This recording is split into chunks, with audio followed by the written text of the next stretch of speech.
Hi, this is Scott Garibay, and today we're going to talk about Dungeons and Dragons, and we are specifically going to talk about being a dungeon master and the famous saying, "Rocks fall, everybody dies." All right, so I had a rocks falls, everybody dies situation modified. I had a rocks fall, one player character dies. So I was dungeon mastering my Strixhaven Professor game, and I had my shenanigans player at the table.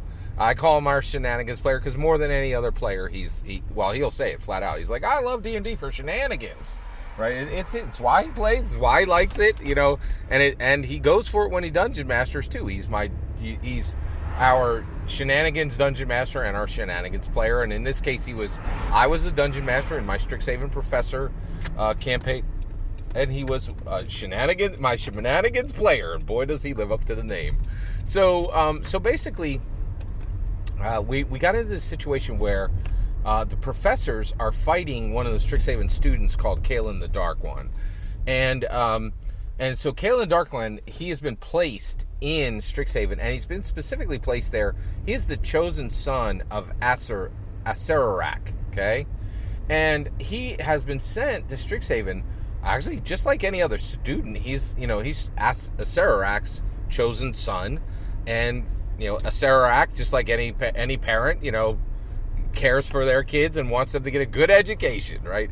And one thing I'm having a lot of fun with is Strixhaven does not close. They're not like, they don't care if they don't. There's no alignment to check to get in, right? Like you receive an acceptance offer, a letter of acceptance, and any professor can send those out, right? So there are evil students at Strixhaven, and Strixhaven's, overall, university, Strixhaven's policy is like, we don't care if you're good, evil, or neutral. We care that you want to learn magic, and you're going to dedicate yourself to learning magic and sharing magic, right? Because like what the students build is shared, in the biblioplex and in other, in lots of different ways. Like magic is shared at Strixhaven, right?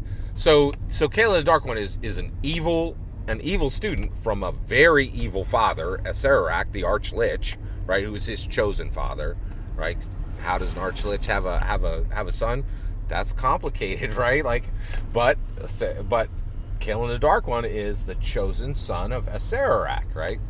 So this fight breaks out, and there are 8 Dragonborn that were sent, that all received letters of acceptance, that were there to serve Kalen, right? Not actually be Strixhaven students. They were functioning as Strixhaven students, but their real purpose there was to protect and serve Kalen the Dark One, because Acererak wanted to make sure his son had everything he needed at Strixhaven to knock over any obstacles, both literally and figuratively, right? Also, Kalen the Dark One, because he was super dope with magic the day he arrived, gathered a following of 8 Strixhaven students. So I have a combat breaking out with 4 Strixhaven professors who are all player characters, Kalen the Dark One, 8 Strixhaven students, and 8 Dragonborn that serve him, right? So there's a lot on the board. The other thing is I made special terrain for this. So I actually had these 4 special tiles that showed these emanations, and basically in a 60-foot field, 4 soul rings, yes, I said soul rings for Magic the Gathering, were circling, and within 60 feet around them, if you stepped into that field, you received 38 damage, right? And I use straight damage, right? 5dx, whatever. And then I just, for purposes of speed, I always use the applied damage. So at the beginning and end of your turn, you would take 38 damage, right? So that's 72 damage a turn, right? So one of my players came in, and the reason why, he's like, hey, check this out. Pop. And he pops off an anti-magic field, right? And he's able to survive. So he goes in, he pops off the anti-magic field, and there's a whole bunch. He takes a whole bunch of action. There's actions on his turn, actions on his.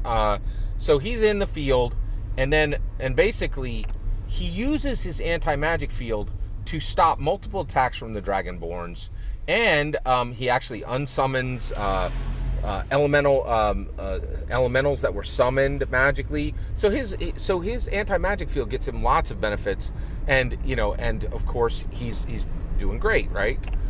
Well, it comes to his turn, and I said, okay, it's the start of your turn. You're going to take 38 damage because of Soul Rings. He said, I'm not going to take 38 damage because of Soul Rings, because I have an anti-magic field up. And I'm like, yes, you do have an anti-magic field, and because I actually stopped multiple attacks from the Dragonborn, your anti-magic field is doing exactly what's expected. And in addition to that, you unsummoned automatically unsummoned every elemental that came within your anti-magic field space, which was 10 feet around him. But the reality is, the Soul Rings are still affecting you. Ooh, campaign mystery. Why is this Soul Ring, still, doing 38 damage to you? Now, listen, a Soul Ring is not a statted magic item in Dungeons and Dragons, right? I am doing exactly what Wizards of the Coast has instructed us all to do, and I am using Magic the Gathering cards in Dungeons and Dragons. If you're not aware, there are 2 Faerun sets, Magic the Gathering sets, which were put into place for us to use in Magic the Gathering, for us to use in Dungeons and Dragons, in my humble opinion. Current Dungeons and Dragons mixes Magic the Gathering and Dungeons and Dragons, and this is no longer a debatable subject. There's literally 3 source books that do it, and there's 2 sets, right? So canon is affected, the game has changed, right? We're here now, right? Now, Soul Ring is not statted. That means I statted, right? And so I explained, hey, that you're taking the 38 damage. And he's like, no, I'm not taking the damage because of my anti-magic field. And I have never had this happen before in a game. And I was like, you need to take that 38 damage now. Are you going to take that 38 damage? And he said, no, I am not. And I was like, oh, okay. So right then, I get spun around the axle on a lot of stuff, right? But I'm like, I'm in the middle of a game here. I can't, I need to keep my cool and, handle this the right way, right? So I was like, understood. You do not take the 38 damage. Now I'll tell you right then, in my mind, I continued to run the combat, but nothing was going to happen in that game until that player character was dead. And I mean, full on in the dirt, dead, right? Because, and here's the issue. When I was a kid, we had a math teacher, right? Brilliant lady. She was a really good math teacher, very kind, very tolerant, and knew math extremely well, right? She came in, she was there for 3 months, and then she was fired. And she was, man, I don't know if they fired. Well, she wasn't in our school anymore, and she was gone, and they brought in a new math teacher. And the reason why was she knew math, and she was kind and tolerant, but she couldn't control the classroom, right? So she couldn't do her job, right? If you can't have a player character take the damage, you tell them, the player, you ain't a dungeon master, right? So he won that round. He did not take that 38 damage.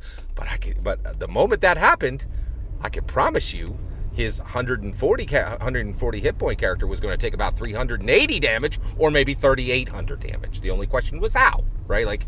He was going in the dirt the second he said no the second time, right? There was no, and the reason why is it had nothing to do with the rules. It simply is, if you're going to function as a dungeon master, you can't be heckled, right? You got to know how to handle hecklers, right? So the next time I did not say rocks fall, you die. I literally said, you guys are in the middle of this space, and I told you in previous rounds that the buildings are starting to fall down. A column from this building falls down on you, falls down on the shenanigan player. Another column comes in. They're both 18d12.